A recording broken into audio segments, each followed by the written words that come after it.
Hi everyone, welcome back to the channel. Today, I'm bringing you news that's causing a huge buzz because Yaman has broken his silence after his recent romantic breakup. And he did it with a speech that has sparked controversy. Yaman reappears and says it clearly. After months away from the cameras and now settled in Italy, the actor spoke publicly again, and he held nothing back. He said he's living a major turning point, both personal and professional, thanks to the biggest project of his career, Sandokan. According to him, it's not just another role. It's the turning point of his life, something he feels as a unique, almost unrepeatable opportunity. Sandokan is not just any series, can describe Sandokan as a character that forces him to transform completely. He says he isn't playing the same pirate all the time. Each episode demands he becomes someone different, and he speaks about it with visible emotion. For him, this production means starting over and redefining himself. He also insists that the set runs with international level discipline and that the goal is clear: to make a series Italy can be proud of and that the rest of the world will watch with admiration. A huge contract. He has already signed multiple seasons. And here comes another bombshell. Yaman didn't sign for just one season, but for 3. This confirms that his bet on Italy isn't temporary and that his career is increasingly aimed outside Turkey. That's why many fans ask the inevitable question: will he ever return to work there, or is his Turkish era already behind him? His criticism of Turkish television. In his speech, he also delivered very harsh lines about the TV industry in his country. He called it a kind of jungle where only the strongest survive. He explained that in Europe, working hours are humane, while in Turkey, actors can endure endless days without stopping. His words suggest his departure wasn't only for personal reasons, but also professional exhaustion. He wants to be an actor who changes skin. Ken said he wants to become an actor able to adapt to everything: different genres, new languages, and different cultures. His goal is clear: never repeat himself, be a different person in every project. And the message to his followers sounds strong: nothing will ever be the same again. A legendary hero, with Ken as the new face. Sandokan, the mythical Malayan tiger, is a historic symbol in Italy. His story blends adventure, freedom, friendship, and an impossible love. And Ken feels this character fits the moment he's living. After the breakup, he seems to be reborn through an epic role, more intense and darker. Italy is obsessed with him. The Italian press follows him everywhere. They call him an international star, the phenomenon of the moment, even an unstoppable force. They say he has wild energy in front of the camera and total discipline behind it. And the attention doesn't end on set. Photographers chase him even in the street. Breakup or emotional escape. Many people comment that this series isn't only work for him, but also a way to heal. They say he put love on hold and poured all his energy into his career. And online, one phrase keeps repeating: love can wait, career can't. Extreme training to transform. And the most impressive part is what leaked behind the scenes. Ken reportedly went through a brutal preparation camp. He trained almost every day with fencing, navigation, weapons handling, a strict diet, intensive Italian lessons for the pirate accent, horseback riding, and archery.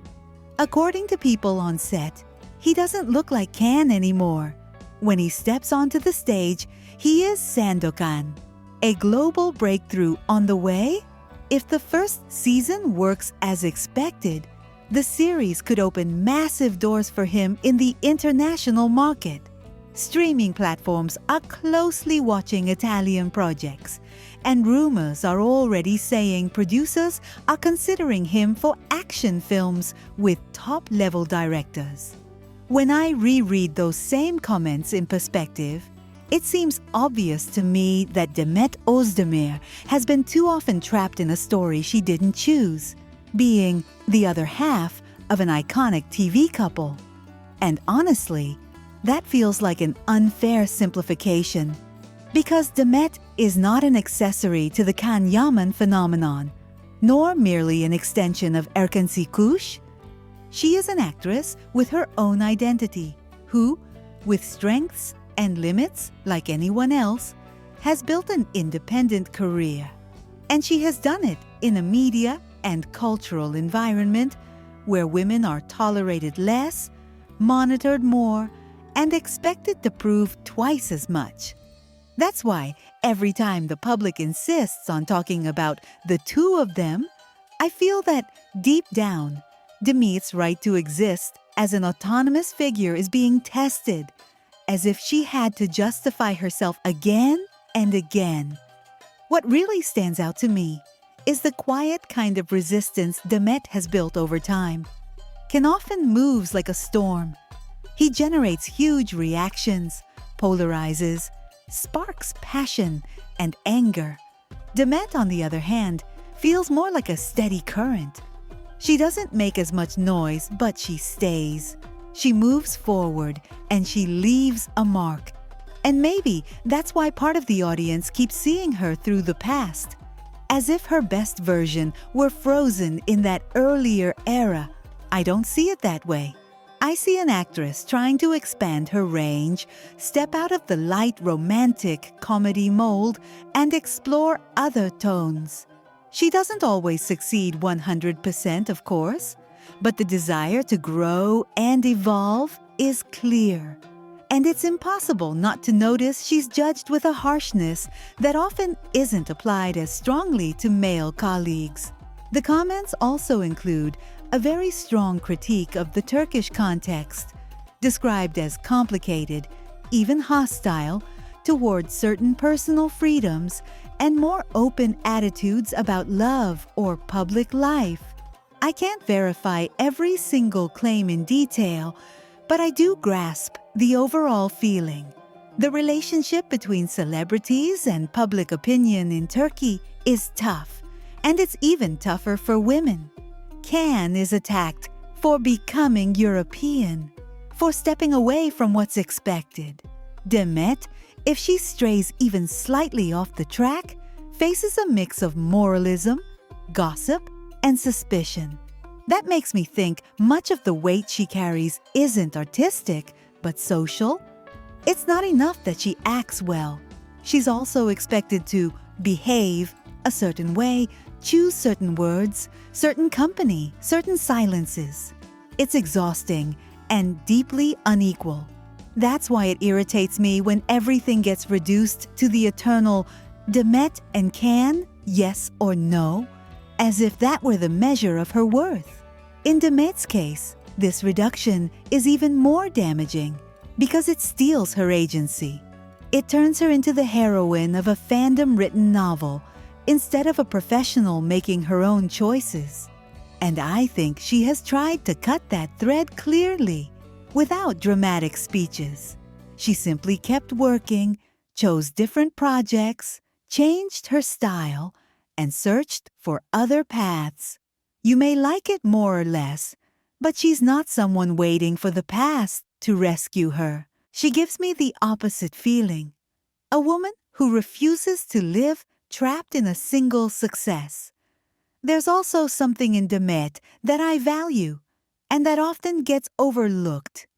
Her instinct to connect with people without becoming a prisoner to them. She knows how to be close. She knows how to manage her public image. But I don't get the sense she has turned into a factory of media provocations. In a context where some actors live off controversy, she seems more careful with her energy, more selective about what she offers. that comes with a price.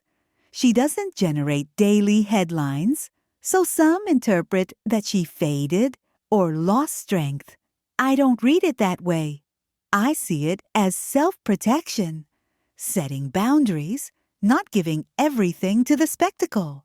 To me, that isn't fragility. It's an intelligent way to endure. In short, my perception of Demet Özdemir is of a woman who has learned to walk with extra burdens. Constant comparison, contradictory expectations, the pressure of an industry that celebrates you only as long as you don't disturb, and the weight of a fandom that sometimes lifts her up and sometimes locks her in. And yet, she keeps moving forward. Maybe without the roar that surrounds Can, maybe without epic proclamations about the role of her life, but with a consistency that feels genuine to me. Demet doesn't need to live in anyone's shadow to shine. She just needs to be allowed to shine in her own way. And as a viewer, I'd rather follow that present path than stay anchored to nostalgia